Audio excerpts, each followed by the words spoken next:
नमस्कार दोस्तों, आज फिर एक और स्टोरी सुनाते हैं। एक बार की बात है, एक संत एक राजा के बारे में उसने सुना कि वो सारे राजपाट होने के बावजूद वो परमात्मा के भजन में लीन रहता है और उसका राज्य बहुत अच्छे तरीके से चल रहा है। उसके पास ना तो कोई दुश्मन है और ना ही कोई किसी धन्य धान्य की कमी। प्रजा भी उससे बहुत खुश है।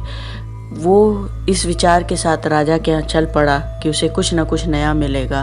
वो कुछ नया जानना चाहता था। वो जो ढूंढ रहा था वो उसे अभी तक मिला नहीं था। वो जैसे ही राजन के यहाँ पहुँचा, उसने राजा से पूछा कि मैं बहुत दूर से आया हूँ, मैंने बहुत जंगल भटके, मैंने पहाड़ों पर तपस्या की, मुझे वैराग्य धारण किए हुए कई वर्ष बीत चुके हैं।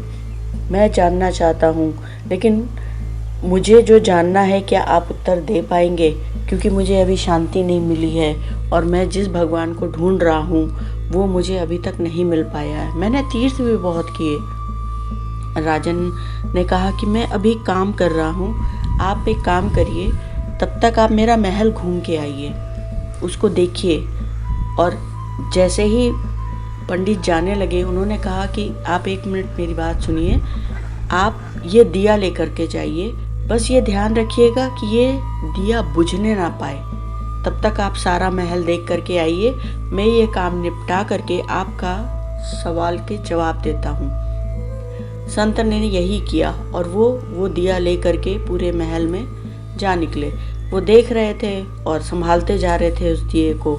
और कुछ समय पश्चात जब वो लौटे तो राजन से पूछा कि हाँ, अब आप मेरे प्रश्न का उत्तर दीजिए कि मुझे शांति कहाँ मिलेगी, मुझे मेरे भगवान कहाँ मिलेंगे, मैं परम शांति की तरफ ढूंढ रहा हूँ।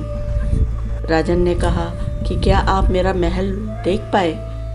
तो बोले हाँ देख पाया, लेकिन पूरी तरीके से नहीं, क्योंकि मेरा ध्यान पूरा का पूरा इस दीपक और इसके तेल और इसकी लौ पे था कि कहीं तेल गिर ना जाए और कहीं ये लौ बुझ ना जाए। इस वजह करके मैं पूरा महल ठीक से तो नहीं देख पाया, लेकिन आपका महल बहुत भव्य है, बहुत सुंदर बना हुआ है। राजन मुस्कुराए और उन्होंने कहा कि इसी उत्तर में आपके प्रश्न का उत्तर है कि आप क्या देखने गए थे और आप कहाँ फोकस थे। जब आप महल देखने गए थे तो आप इस दिए को देख रहे थे। अगर आपका फोकस महल पे होता तो ये दीपक बुझ जाता, और अगर आप इस दीपक को नहीं देखते तो महल आप देख नहीं पाते। तो आपने अपने फोकस को कहाँ ले जाना है, किस चीज़ को आपको चाहिए, अगर आप अपना फोकस वहाँ लगा लेंगे तो आपको वो मिल जाएगा जो आप चाहते हैं। पहले अपना फोकस डिसाइड करिए। आप शांति के लिए आप दुनिया भर के तीर्थ में घूम रहे हैं, सब कुछ है, लेकिन आपका फोकस आपके पास है। आप उसको जानिए, पहचानिए, अपने मन की शक्ति को जानिए और आपको ये चीज़ आपके पास ही मिल जाएगी। बस इतनी सी छोटी बात है। मैं अपना सारा ध्यान काम में तो लगाता हूँ, पूरे निष्ठा से अपने काम ख़त्म करता हूँ, लेकिन जो मेरा 100% फोकस है वो मेरे परमात्मा के लिए, कि उसका दिया उसी के लिए मैं काम कर रहा हूँ। इसलिए मुझे परमात्मा के लिए अलग से टाइम देने की ज़रूरत ही नहीं पड़ती। मैं परमात्मा का काम परमात्मा के लिए कर रहा हूँ। मेरा फोकस जब इस बात पे है, इसलिए मुझे शांति रहती है। और यही एक मूल मंत्र है अपने आप को, मन को शांत करने का, उस शांति को पाने का। तो राजन ने जब ये बोला तो संत को बात समझ आ चुकी थी और उसने धन्यवाद दे के वो चला गया।